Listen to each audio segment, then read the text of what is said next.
So what is your job as a real estate agent? Let's find out. You want to start with why.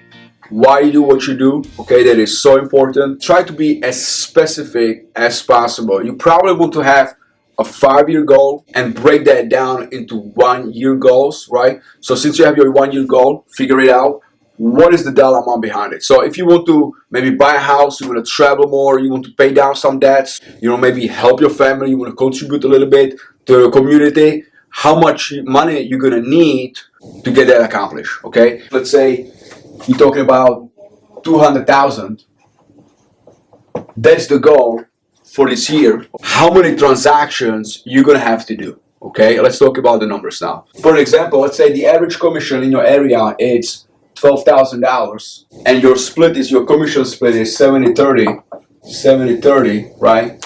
How much you really left with? You're left with $8,400. So $8,400, that's really what you're going to be making per transaction now. 200,000 divided by 8,400, that's about 24 deals per year. Now what's really important, we got the goal, right? 24 transactions, but what are really the activities which are going to generate the results, right? We know the outcome, but what has to be the input?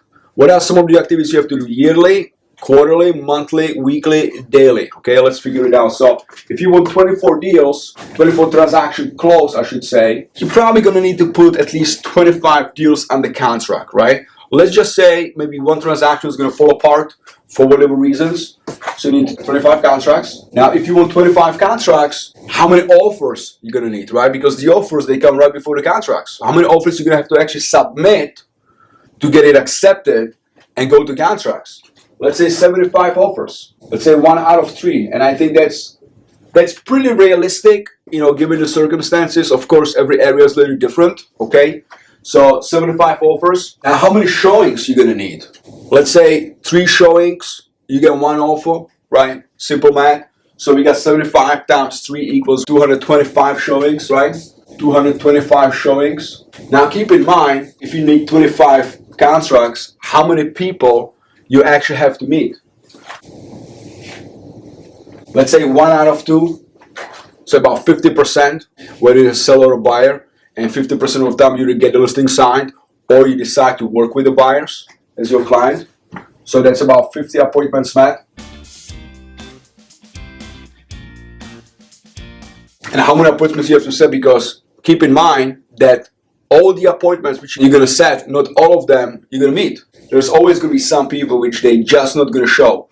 And there's various reasons why they're not going to show, right? Maybe you didn't do a good job of really qualifying them or really showing them a value why they want to meet you, okay? So let's say 60 appointments set. Let's say 10 out of the 60 is not going to meet you, okay? Now, how many conversations you need to have in order to get to the 50 appointments and get to 25 contracts and 24 deals?